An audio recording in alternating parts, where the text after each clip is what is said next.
أعوذ بالله من الشيطان الرجيم. بسم الله الرحمن الرحيم. أأنتم أشد خلقا أم السماء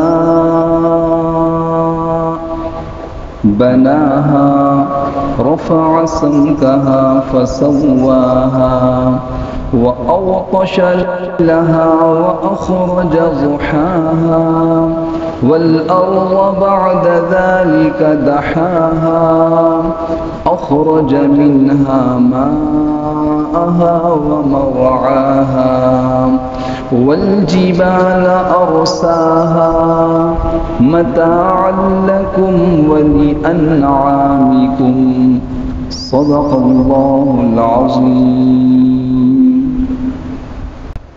قرآن حکیم کی یہ 79 نمبر صورت ہے، سورۃ النازعات. جو احباب تھوڑا فاصلے پر بیٹھے ہوئے قریب آ جائیے. جتنا جڑ کے بیٹھیں گے انشاءاللہ اللہ پاک ہمیں سمجھنے کی توفیق عطا فرمائیں گے اور عمل کی دولت سے نوازیں گے. ہمارے بس میں یہ ہے کہ ہم سننے کا حق ادا کریں. جس طرح سننے کا تقاضا ہے دین کی بات کو، اللہ رب العالمین کا کلام روئے زمین پہ سب سے اعلیٰ اور افضل کلام ہے، لہٰذا خوب ادب و احترام ہونا چاہیے اور طلب کی صورت اور شکل بنانی چاہیے. ایسی صورت ہو کہ ہم اس کے محتاج ہیں، ہمارے رب کا کلام ہے. تو یقین جانیے قرآن کریم کی رحمتوں، برکتوں اور قرآن کریم کے بے شمار منافع اللہ ہمیں دنیا میں دکھائیں گے. سورۃ النازعات ہے، 79 نمبر صورت ہے، مکی صورت ہے. نبی کریم سرور دو عالم صلی اللہ علیہ وسلم کے مدینہ منورہ کی طرف سفر ہجرت سے پہلے نازل ہوئی ہے. اس صورت میں 2 رکوع ہیں اور 46 آیات ہیں. ابتدائی 2 درسوں میں ہم نے، یعنی گزشتہ درس اور اس سے پیوستہ اس سے پہلے والا درس تھا، ان 2 درسوں میں پہلا رکوع اور یہ 26 آیات پوری ہوئی ہیں. 2 رکوع اور 26 آیات، ایک رکوع پہلا رکوع اور 26 آیات یہ پہلے 2 درسوں میں ہوئیں.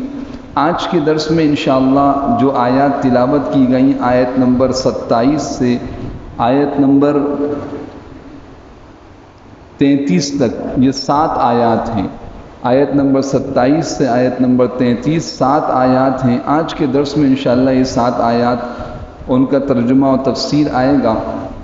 ارادہ تو یہ تھا کہ یہ اس پوری صورت کی تکمیل آج کے درس میں کی جائے، لیکن آج کے درس میں ان 7 آیات کے انتخاب کی وجہ یہ ہے کہ ایک خاص موضوع کے بعد پھر اس کا نتیجہ ان 7 آیات کے بعد شروع ہو رہا ہے، جو انشاءاللہ آئندہ اتوار کے درس میں اللہ پاک نے چاہا تو بیان کیا جائے گا. ان 7 آیات کے درس کے بعد اگلا حصہ ہمارے اس درس کا ایک خاص عنوان سے ہے، اور وہ ہے، کیونکہ آج 13 اگست ہے، کل 14 اگست ہے، اور 14 اگست پاکستان کی تاریخ کا اہم ترین دن ہے، ہم سب اس سے واقف ہیں. البتہ اس موقع پر قرآن کریم کی رہنمائی کیا ہے، آیات قرآنیہ سے صراحتاً ہمیں کیا ہدایات ملتی ہیں. 3 بنیادی عنوان ہیں جو انشاءاللہ تفصیل سے آئندہ اس درس کے اگلے حصے میں عرض کروں گا. کہ پہلی چیز تو ایک اسلامی ریاست کی ضرورت کیا ہے، کیا ضرورت ہے اس کی، کہ ایک ایسا ملک قائم ہو کہ جو خالص اسلامی ہو اور وہاں اسلام کی اور حق کی بالادستی ہو. اس کی ضرورت کیا ہے اور یہ کیسے حاصل کیا جاتا ہے، نمبر 1. نمبر 2، جب یہ ایسی ریاست قائم ہو جائے، ایسا ملک حاصل ہو جائے، تو یہاں کے باشندوں پر کیا ذمہ داریاں عائد ہوتی ہیں، یہاں کی حکومت پر، یہاں کی عوام پر، وہ اس فلاحی اور اسلامی مملکت اور ریاست میں کیا کام کریں. اور تیسرا عنوان اس درس کا یہ ہوگا کہ اگر ایسا ہم نہیں کرتے تو اس کے نقصانات کیا ہوں گے. تو انشاءاللہ یہ آئندہ درس کے اگلے حصے میں پہلے سورہ نازعات کی ان 7 آیات کو دیکھیے، جو آیات میں نے ابھی تلاوت کی ہیں، آیت نمبر 27 سے آیت نمبر 27 اَأَنْتُمْ أَشَدُّ خَلْقًا أَمِ السَّمَاءُ بَنَاهَا۔ گزشتہ 26 آیات کا انتہائی مختصر خلاصہ عرض کرتا ہوں۔ سورت کا نام ہے نازعات۔ نازعات جمع نازعتن کی ہے۔ ان فرشتوں کو کہتے ہیں جو کافروں کی روح شدت کے ساتھ نکالتے، کھینچ کے نکالتے ہیں۔ نازعتن کھینچنے والے، وہ فرشتے جو اطمینان سے نہیں بلکہ کھینچ کے شدت اور سختی کے ساتھ کافروں کی روح نکالتے ہیں، ان کو نازعات۔ پہلی قسم والنازعات، یہ غرقا، ڈوب کر گھس کر اندر سے کھینچ کے نکالتے ہیں سختی سے۔ والناشطات نشطا، اور ساتھ وہ فرشتے بھی ہیں جو ایمان والوں کی روح بڑی نرمی سے نکالتے ہیں، گویا کہ مشکیزے کا منہ کھول دیا گیا، گرا کھول دی گئی، نرمی سے سارا پانی باہر نکل گیا۔ کہ اس طرح یہ نظام ہے انجام کار کہ جب انسان دنیا میں نیک اعمال کرتا ہے تو اس کی موت ایسی ہوتی ہے کہ فرشتے اس کی روح نرمی سے نکالتے، کامیابی شروع۔ اور اگر دنیا کے اندر منمانی، خواہشات والی، ظلم اور زیادتی والی، گناہوں اور فسق و فجور اور کفر و شرک والی زندگی گزارتا ہے، موت کے ساتھ ناکامی شروع، سختی سے روح نکالی جائے گی۔ وہ تفصیل پوری آ چکی۔ پھر اللہ پاک نے قسم کھائی کہ فرشتہ تیزی سے ان روحوں کو لے کے جاتے ہیں۔ ایمان والوں کی روح علیین میں، اللہ کے دربار میں سجدہ کرتی ہے، علیین میں۔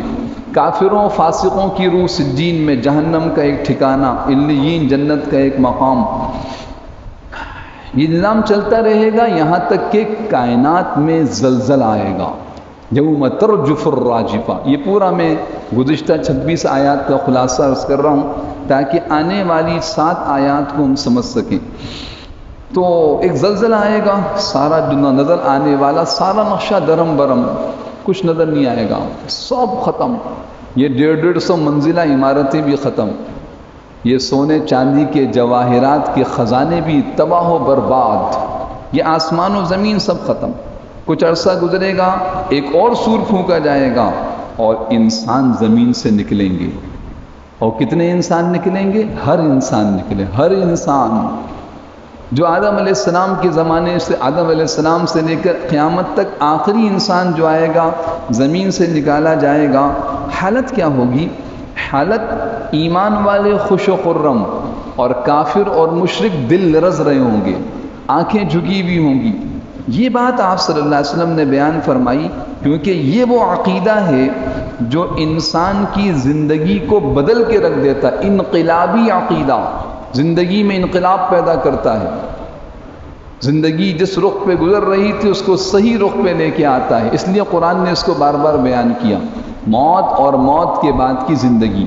کافر لوگ کہنے لگے، یہی آیات حضور علیہ السلام نے کافروں کے سامنے پڑھ کے سنائی۔ کیا کہنے لگے؟ آئنا لمردودون فی الحافرہ، کیا ہم دوبارہ اپنی اسی حالت پر، یعنی جیسے آج ہیں، میرے والد تھے، ان کے انتقال کو سالہ سال ہو گئے، قبر کھول کے دیکھیں تو کچھ نظر نہیں آتا، کیا دوبارہ زندہ ہو جائیں گے؟ اذا کننا عظاما نخرہ، بوسیدہ ہڈیاں ہو جائیں گے پھر دوبارہ؟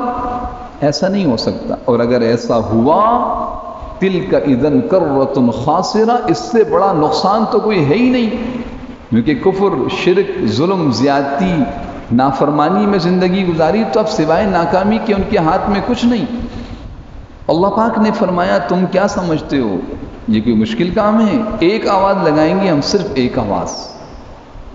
آج دنیا میں کہا جاتا ہے کہ بہت بارعب افسر ہیں، جیسے ہی آفس میں آتے ہیں، ادارے میں سب لوگ اپنی جگہ الرٹ ہو جاتے ہیں، ایک آواز پہ ان کی لوگ پہنچ جاتے ہیں۔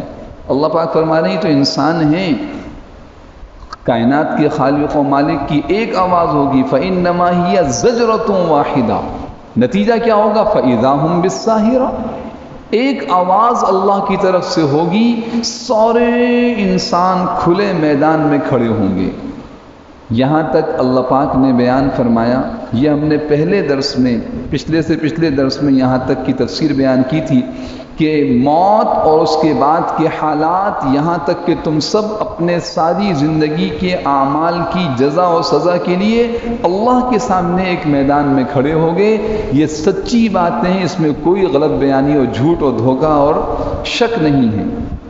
حضور علیہ السلام یہ بات بیان کر رہے ہیں اور مشرکین بات کو قبول ہی نہیں کر رہے، بعض مذاق اڑاتے ہیں، بعض جھٹلاتے ہیں، آپ کا دل غمگین ہوتا ہے۔ اللہ پاک نے آپ کی تسلی کے لیے امت محمدیہ میں جتنے داعی ہوں گے، دین حق کی طرف دعوت دینے والے، جب ان کی دعوت کو ٹھکرایا جائے گا، ان کا دل دکھے گا، تو ان کی دلوں کی حوصلہ افزائی کے لیے ایک اور حکومت، اختیار، اقتدار، قوت و طاقت کے نشے میں مدہوش ہو کے زندگی گزارنے والوں کے لیے حضرت موسیٰ علیہ السلام اور فرعون کے واقعے کو بیان کیا۔ موسیٰ علیہ السلام کو وادی سینا، صحرائے سینا، اور وادی کا نام کیا تھا؟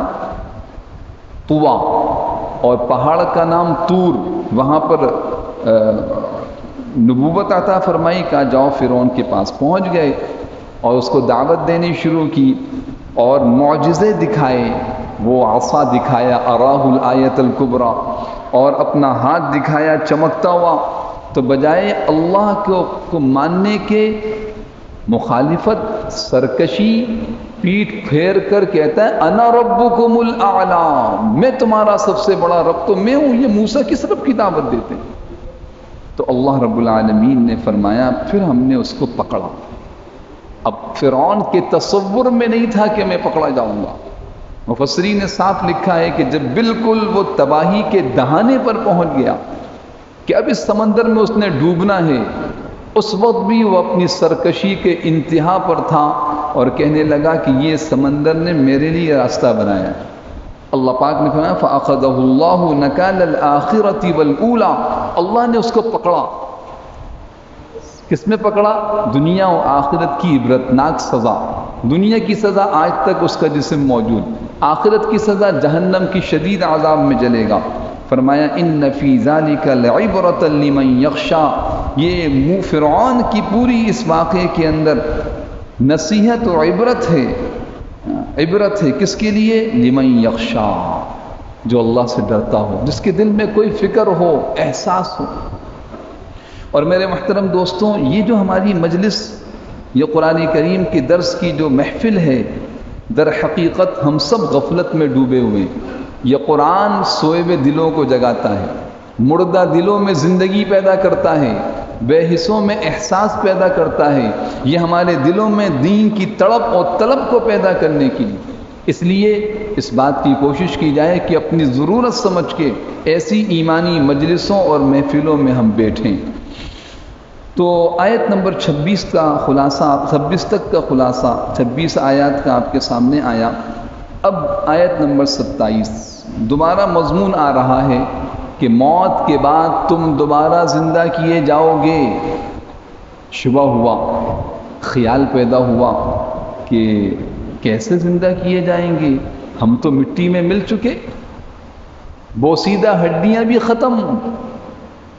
کچھ عرصے بعد آپ قبر کھولیں، میں نے شاید عرض کیا تھا گزشتہ دروس میں کہ بعض احباب اب سوال کرتے ہیں، خصوصاً کراچی میں سوال زیادہ پیدا ہوتا ہے، قبرستانوں میں جگہ فل ہو گئی ہے، اب اگر جائیں تو وہ یہ کہتے ہیں جی آپ کے فلاں عزیز، والد، دادا، نانا جو بھی تھے، ان کا انتقال ہوا آج سے 5 سال، 8 سال، 10 سال پہلے، اگر آپ کہیں تو اسی قبر میں ہم دفنا دیں۔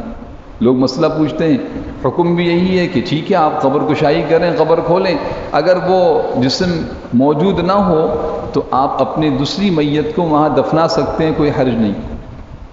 آپ یقین جانیے میں نے تو براہ راست مشاہدہ نہیں کیا، لیکن جتنے لوگ، کئی لوگوں نے پوچھا، اور جتنے لوگوں نے پوچھا جب انہوں نے اس حکم اور مسئلے کے مطابق عمل کیا، اور اپنی، ہمارے ایک ساتھی تھے ان کی والدہ کا انتقال ہوا، تو ان کے نانا کا انتقال بہت پہلے ہو چکا تھا، وہ نانا کی قبر کو کھولا ہے، کوئی نشان نہیں تھا انسانی جسم کا، صاف، بالکل صاف قبر۔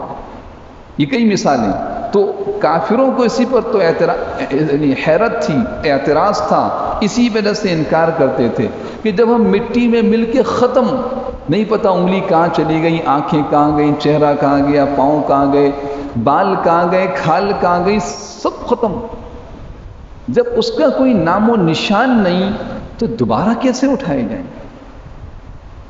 یہ بات سمجھ میں نہیں آتی، لہذا انہوں نے انکار کر دیا۔ یہ انکار قرآن کریم میں کئی جگہ آپ پڑھیں گے، اَإِذَا مِتْنَا وَكُنَّا تُرَابًا وَعِظَامًا أَإِنَّا لَمَبْعُوثُونَ، یہ دیکھیں اَإِذَا كُنَّا عِظَامًا نَخِرًا، بوسیدہ ہڈیاں، یہاں تک کہ مشرکین مکہ میں سے بعض بڑے بڑے رؤساء، رئیس قسم کے بدبخت جو ایمان لے کے نہیں آئے، وہ حضور اکرم صلی اللہ علیہ وسلم کی مجلس میں ایسی بوسیدہ ہڈیاں بھی لے کے آتے تھے، اور لا کے حضور علیہ السلام کے سامنے ان ہڈیوں کو اس طرح، حدیث میں آتا ہے، یہ جو سورہ یاسین کا آخری آیات ہیں، اولم یر الانسان انا خلقناہ من نطفۃ فاذا هو خصیم مبین، یہ آیت نازل اس موقع پر ہوئی کہ عاص ابن وائل جو بڑے مشرکین میں سے تھا، یہ آپ صلی اللہ علیہ وسلم ایسے مجلس میں بیٹھے ہوئے، وہ آیا اور کہیں سے اس کو کسی مردہ کی بالکل ایسی ہڈی جو بھربھری ہو گئی تھی،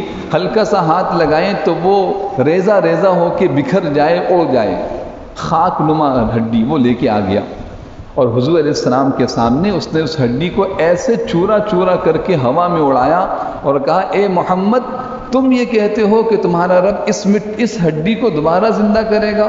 ایسا نہیں ہو سکتا۔ جب اس نے اس انداز سے قرآن کے اس عقیدے کا انکار کیا اور آپ صلی اللہ علیہ وسلم کا مذاق اڑایا، اللہ کی ذات کو جلال آیا، اللہ نے یہ آیات نازل کی جو آپ حضرات سورہ یاسین کی آخری آیات پڑھتے ہیں، اولم یر الانسان انا خلقناہ من نطفۃ فاذا هو خصیم مبین، کیا انسان اس بات کو نہیں سمجھتا کہ ہم نے اس کو پیدا کیا ہے قطرے سے؟ تمہارا تو اتنا بڑا 5-6 فٹ کا جسم ہی نہیں تھا، تم تو ایک قطرہ تھے، من نطفۃ فاذا هو خصیم مبین، وہ آج ہمارے سامنے آ کے جھگڑتا ہے، خصیم جھگڑالو، مبین کھلم کھلا، وَضَرَبَ لَنَا مَثَلًا، ہمارے لیے مثالیں پیش کرتا ہے، ضربا ای بینا، بیان کرتا ہے ہمارے لیے مثالیں، منسیہ خلقہ، اپنی پیدائش بھول گیا، وقال من یحیی العظام وہی رمیم، کہتا ہے ان ہڈیوں کو کون پیدا کرے گا جبکہ رمیم بوسیدہ ہو چکی ہیں، یہ اللہ نے اس کا قول نقل کیا عاص بن وائل کا، اور پھر جواب خود دیا، قل یحییھا الذی انشأھا اول مرہ، آپ فرما دیجئے ان ہڈیوں کو وہی ذات زندہ کرے گی جس نے اس کو پہلی مرتبہ زندہ کیا تھا، هو بکل خلق علیم، اور وہ اپنی پیدا کی بھی ہر چیز کو خوب جانتا ہے، کیسے پیدا کیا، کیسے ختم کیا، دوبارہ کیسے اٹھانا، سب پتہ اس کو۔ تو وہ اس طرح وہ حیرانگی سے، تو اللہ پاک نے بیچ میں یہ فرعون کے واقعے کو بیان کیا، پھر دوبارہ ان 7 آیات میں سمجھانے کے لیے انسان سے زیادہ طاقتور، عظیم، بڑی مخلوقات کا ذکر کیا، اور ایسی مخلوقات کا ذکر کیا جن کو مشرکین مکہ اور کافر بھی یہ کہتے تھے کہ ان بتوں نے نہیں پیدا کی، اللہ نے پیدا کی۔ وہ کیا ہیں؟ 3 چیزیں یاد دیکھیے، نمبر 1 آسمان، نمبر 2 زمین، نمبر 3 پہاڑ۔ سورہ عنکبوت کی آیت ہے، وَلَئِن سَأَلْتَهُمْ، آپ ان سے پوچھیں، من خلق السماوات والارض، کس نے پیدا کیا آسمان و زمین کو، وسخر الشمس والقمر، سورج اور چاند کو کس نے بنایا اور کس نے ان کاموں پہ لگایا، لَيَقُولُنَّ اللَّهُ، وہ کہیں گے اللہ۔ تو مشرکین اللہ کا انکار نہیں کرتے تھے، اللہ کے ساتھ شریک ٹھہراتے تھے، وہ یہ کہتے تھے آسمان تو لات و عزا نے نہیں پیدا کیے، زمین یہ منات نے نہیں پیدا کی، حبل نے نہیں پیدا کی، وہ کہتے ہیں یہ تو اللہ نے پیدا کیے، لیکن اللہ نے ان ساری مخلوقات کو پیدا کر کے اب جو نظام چل رہا ہے وہ نظام ان بتوں کے ہاتھ میں دے دیا ہے، یہ روزی یہ دیتا ہے، بیماری یہ دور کرتا ہے، صحت یہ دیتا ہے، بارش اس کی وجہ سے برستی ہے، اور زمین سے غلہ یہ اگاتا ہے۔ یہ ان کا عقیدہ تھا۔ جیسے آج بھی کچھ فاسد عقائد والے یہ کہتے ہیں کہ کائنات تو اللہ نے بنائی، لیکن اب کائنات میں مشکل کشائی کون کر رہا ہے؟ فلاں ولی کر رہا ہے، ولی اللہ، علی مشکل کشا۔ وہ ساری دنیا کی دستگیر، غوث العظم دستگیر، یہ انکار نہیں کرتے اللہ کا، اللہ کے ساتھ شریک ٹھہراتے ہیں۔ تو اللہ پاک نے ان تین مخلوقات کا ذکر کیا، آسمان، زمین اور پہاڑ، کہ ان سب کو اللہ نے پیدا کیا ہے۔ اور اللہ سبحانہ و تعالیٰ جب ان کو پیدا کر سکتے ہیں تو تمہارا پیدا کرنا کیا مشکل ہے؟ تم تو آسمان سے کمزور مخلوق ہو، زمین سے کمزور ہو۔ جب آسمان، اچھا یہ آسمان پیدا کر دیا نا جی، اس کے بعد دوبارہ اللہ پاک آسمان اس کو ختم کریں گے، پھر دوبارہ پیدا کریں گے۔ یہ زمین پیدا کی، اس کو ختم کریں گے، دوبارہ زمین پیدا کریں گے۔ یہ اللہ تعالیٰ دوبارہ، جب اتنے بڑے آسمان کو پیدا کرنا، ختم کرنا، دوبارہ بنانا اس کے لیے آسان ہے، تو انسان کو دوبارہ پیدا کرنا کیا مشکل؟ یہ مضمون ہے خاص ان آیات کا۔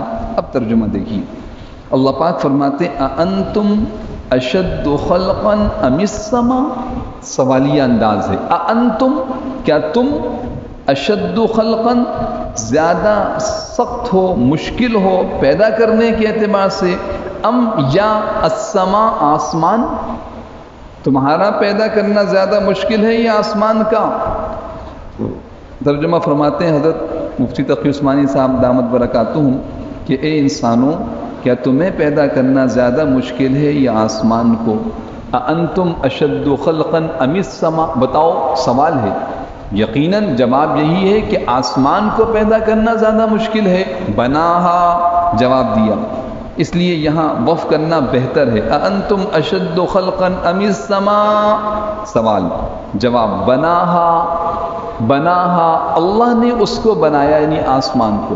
جب اللہ نے آسمان کو بنایا، اس آسمان کو ختم کریں گے، دوبارہ آسمان بنائیں گے، تو جب یہ کام اس کے لیے آسان ہے تو انسان کو پیدا کر کے دوبارہ اٹھانا اس کے لیے کیا مشکل؟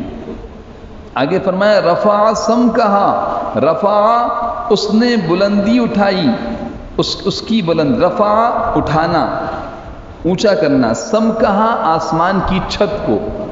اب یہ ایسی بلیغ آیت ہے، آپ اس پہ غور کریں، انسان کی عقل حیران ہو جاتی۔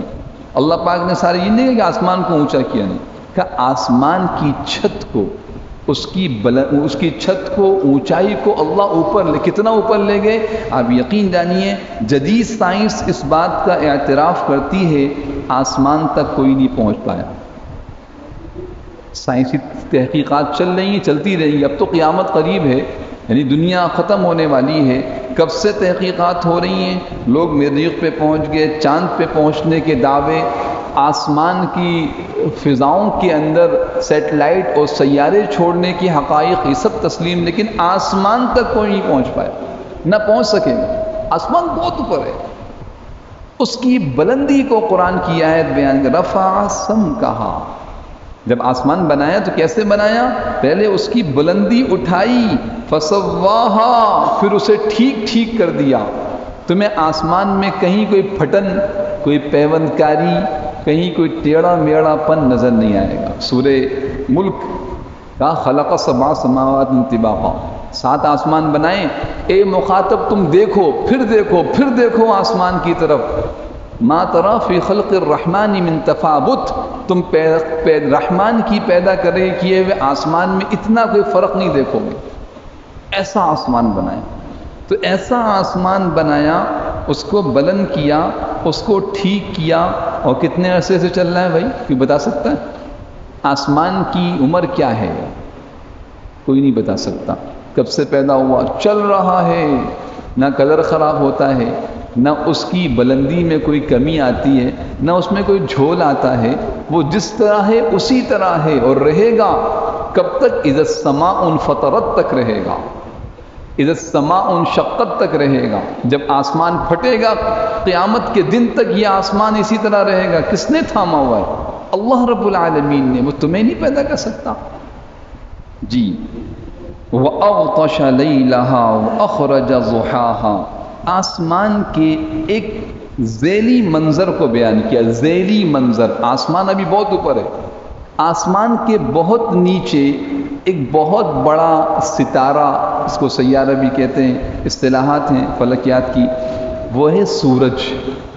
کیا ہے جناب؟ سورج آسمان کے ساتھ لگا ہوا نہیں، یہ بہت دور ہے آسمان سے۔ تو وہ سورج جو ہے وہ سورج آسمان کیونکہ ہے آسمان کے قریب، لگتا ہے ہمیں آسمان کے ساتھ، اس کی ایک منظر ہے ساری دنیا میں جو روزانہ آپ دیکھتے ہیں، ہر انسان دیکھتا ہے. اور قرآن تو دلائل ہی وہ بیان کرتا ہے، پڑھا لکھا ان پڑھ، شہر کا رہنے والا، دیہات کا رہنے والا، چھوٹا بڑا، عورت مرد، سب سمجھ لیں، سب دیکھ لیں. وہ کیا ہے؟ روزانہ سورج نکلتا ہے، پورا عالم منور ہو جاتا ہے، روشن. دیکھیے روشنی پھیلی ہوئی، جتنی روشنی سورج کی ہے یقین جانیے ساری دنیا میں اس وقت جدید آلات کے مطابق ساری لائٹیں، بلب، جو کچھ آلات ہیں روشن کر دیے جائیں، ایک سورج کی روشنی کے برابر نہیں ہو سکتے. اس لیے اللہ بیان فرماتا ہے اغطش لیلہا واخرج ضحاہا. اور جب یہ سورج ڈوبتا ہے، طلوع ہوتا ہے، پورا آسمان منور، پورا عالم منور. اور جب یہ ڈوب جاتا ہے تو ایک اندھیرا تاریک چھا جاتی ہے. کہ یہ نظام کون چلا رہا ہے؟ اللہ اپنا تعارف کرا رہے ہیں ان مخلوقات کے ذریعے. فرمایا اغطش لیلہا، اس کی رات کو اندھیری بنایا. اغطشا اندھیرا کر دیا، لیلہا آسمان کی رات کو. اگرچہ آسمان کی رات نہیں ہوتی، رات تو پوری کائنات میں ہوتی ہے، نسبت آسمان کی طرف اس لیے کہ روشن کرنے والا سورج آسمان کے ساتھ لگا ہوا نظر آتا ہے تو وہ سورج ڈوب جاتا ہے، کائنات تاریکی میں ڈوب جاتی ہے. فرمایا اغطشا اندھیرا کر دیا، اندھیری بنا دیا، لیلہا اس آسمان کی رات کو، واخرجا اور نکالا، ضحاہا اس کی دھوپ کو، اس کی روشنی کو. کہ جب سورج روشن ہوتا ہے تو پورا عالم منور ہو رہا ہوتا ہے. آسمان کی پیدائش، اس کی بلندی، اس کے درست ہونے کو بیان فرما کے اللہ پاک کائنات کی روشنی اور تاریکی کو بیان کر رہے ہیں. بتاؤ تو صحیح کون ہے اس کو روشن کرنے والا؟ جواب ہے اللہ کی ذات. ہاں، جتنے بھی دنیا میں مشرک آ جائیں کوئی نہیں کہہ سکتا کہ ہمارے بت نے سورج نکالا. کہا تھا ایک نے مردود جس کا نام تھا نمرود، میں زندہ کرتا ہوں مارتا ہوں. ابراہیم علیہ السلام نے کہا رب تو، وہ کہتا میں رب ہوں مجھے سجدہ کرو. کہا رب تو وہ جو زندہ کرتا ہے وہ مارتا ہے. تیسرے پارے کیا ہے سورہ بقرہ، کہا زندہ کرتا مارتا میں بھی ہوں، ایک کو چھوڑ دیا دوسرے کو مار دیا. تو پھر ابراہیم علیہ السلام نے کیا کہا تھا؟ یاد ہے آپ حضرات کو؟ کیا کہا تھا؟ میرا رب تو وہ ہے جو روزانہ سورج کو مشرق سے نکالتا ہے، تو بھی رب ہے تو ایک دن مغرب سے نکال دے. ختم، ساری ربوبیت، ساری بادشاہت، سارے دعوے ختم.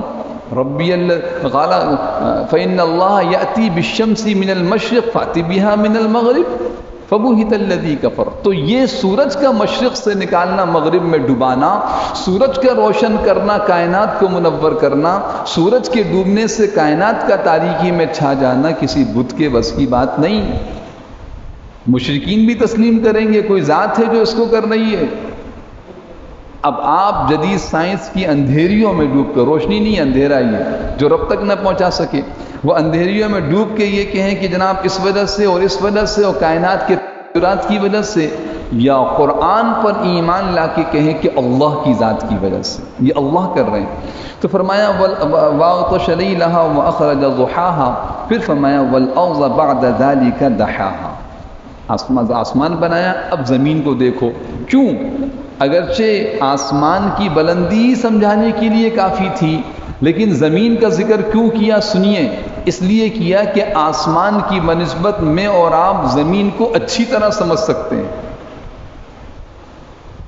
ہم کسی گاؤں دیہات کا رہنے والا دیہاتی جس نے ایک کلاس بھی نہ پڑھی ہو، اس کو آپ فلکیات کی اور جدید سائنسی تحقیقات بتائیں، بیچارے کی سمجھ میں نہیں آئے. آپ اس کو زمین کا نام لیں گے اس کی آنکھیں کھل جائیں گی. زمین کو تو جانتا ہے، زمین سے کیا کس طرح کھیتی اگتی ہے، کیسے ہل چلایا جاتا ہے، پانی کیا، وہ ایک ایک چیز. آپ شہر کے رہنے والے سے بھی زمین کو کہیں تو زمین اس کی دسترس میں، جب چاہے اس کو دیکھے اور غور کرے. اللہ پاک نے فرمایا دیکھو جس طرح آسمان کا پیدا کرنا بہت بڑی بات تھی، اللہ نے پیدا کیا، تمہیں پیدا کر سکتا ہے. دلیل وہی ہے، موت کے بعد انسان کی پیدائش پر دلیل قائم کی جا رہی ہے آسمان کی پیدائش سے. پھر فرمایا والارض، اور زمین بعد ذالک، اس آسمان کے پیدا کرنے کے بعد دحاہا، زمین کو بچھایا ہے. کس نے؟ اللہ نے۔ آسمان کو اس نے پیدا کیا، بلند کیا، زمین کو بچھایا، بچھانا، زمین کا لفظ استعمال کیا، بچھایا۔ کیسے بچھایا؟ او دور تک، یہ تو شہر ہے، آپ کہیں دیہات میں چلے جائیں آپ کو دور تک زمین بچھی ہوئی نظر آئے گی، بچھی ہوئی۔ چلیں اسی میدان میں دیکھ لیں تھوڑا سا کیسے زمین کو ہے کہ ایک قالین کی طرح، ایک بچھونے کی طرح کس نے بچھائی؟ اللہ نے۔ اور خالی بچھائی نہیں کہ بس ایک بے جان قالین نہیں، زمین میں جان رکھی ہے، اس جان کو بیان فرماتے ہیں اخرج منها ماءها ومرعاها۔ اللہ اکبر۔ قرآن اللہ کا کلام ہے، تھوڑا سا غور و فکر اندر سے دل کو روشن کرتا ہے، روشن کرے گا دل کو۔ کیا فرمایا؟ اخرج منہا، نکالا اس زمین سے، ماءہا، اس کے پانی کو، ومرعاہا، اس کے چارے کو۔ پانی نکالا جناب، زمین سے، آسمان سے بھی پانی برسایا، زمین میں پانی کی سٹوریج، ایک بڑی مقدار میں پانی۔ آپ چلے جائیے کتنی زمینیں ایسی ہیں جو آسمان کے پانی سے، نہر کے پانی سے، دریا کے پانی سے سیراب نہیں ہوتی۔ ٹیوب ویل لگائے ہوئے زمین پر، جناب بور کیا، پانی نکلا ہو، سیراب ہو رہی، ایکڑوں زمین سیراب ہو رہی۔ تو اخرج منہا ماءہا، نکالا زمین سے اس کا پانی، ومرعاہا، چارہ۔ اب یہ پانی اور چارہ نہ ہو تو انسان، اور انسان جن حیوانات کو استعمال کرتا ہے وہ باقی بچیں گے؟ بتائیے۔ اگر زمین کچھ نہ اگائے، ساری دنیا کی زمین تانبے کی طرح ہو جائے، پیتل کی طرح، لوہے کی طرح ہو جائے، بتائیے کیا ہوگا؟ نہ انسان باقی بچے گا، نہ انسان کی ضرورت کے لیے جو حیوانات، یہ ہم گائے کا گوشت کھا رہے ہیں، بکرے کا، مرغی کا، کائیں، ان کا چارہ زمین سے، ان کا پانی زمین سے، ان کی زندگی زمین سے۔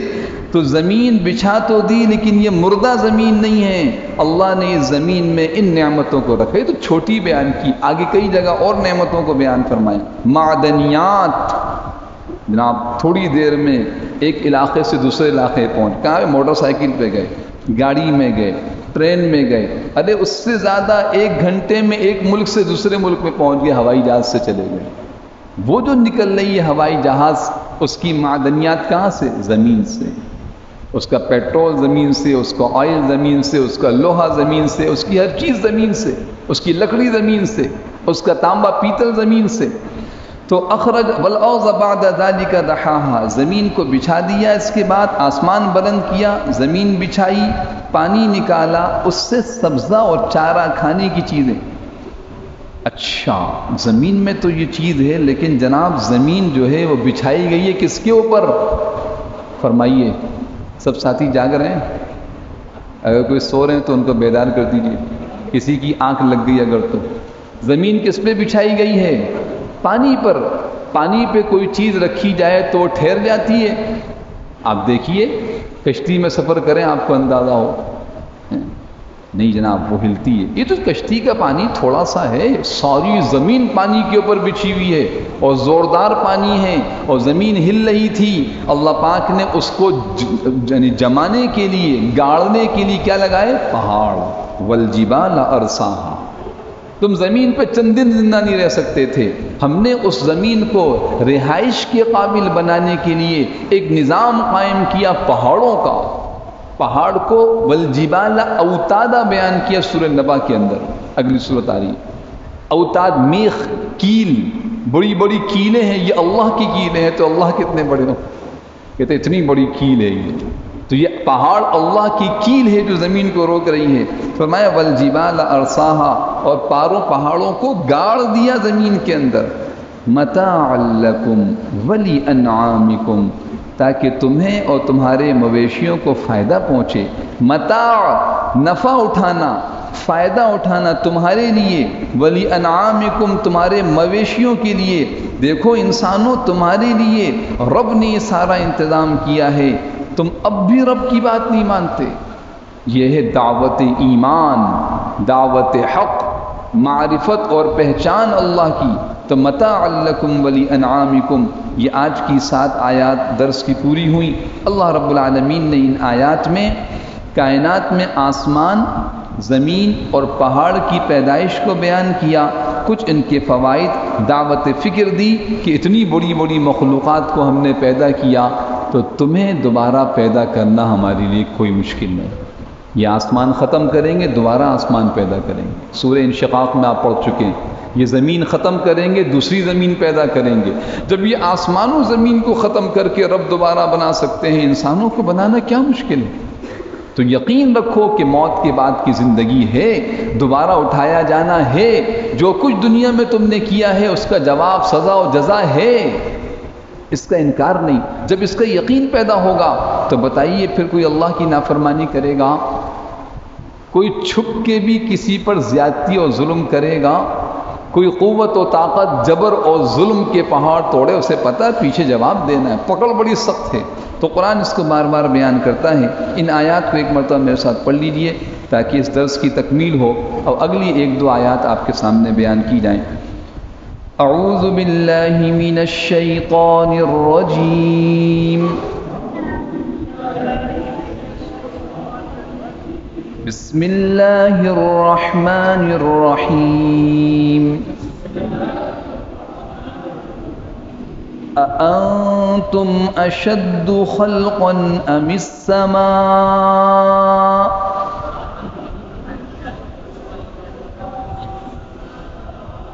بناها۔ اس یہاں وقف کریں گے تو سوال اور جواب یہ واضح ہوگا، ورنہ ملا کے ہی پڑھ سکتے ہیں أأنتم أشد خلقا أم السماء بناها، لیکن وقف کرنے کی صورت میں وہ سوالیہ انداز کہ آسمان کا پیدا کرنا زیادہ مشکل ہے یا تمہیں؟ بناہا، آسمان کو اللہ نے بنایا۔ رفع سمکہا فسواہا وأوطش لیلہا وأخرج ضحاہا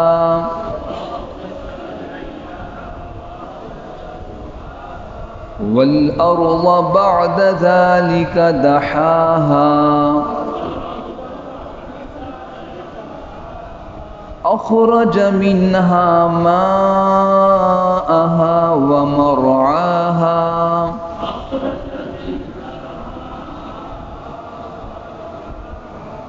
والجبال أرساها متاعا لكم ولأنعامكم۔ صدق اللہ العظیم۔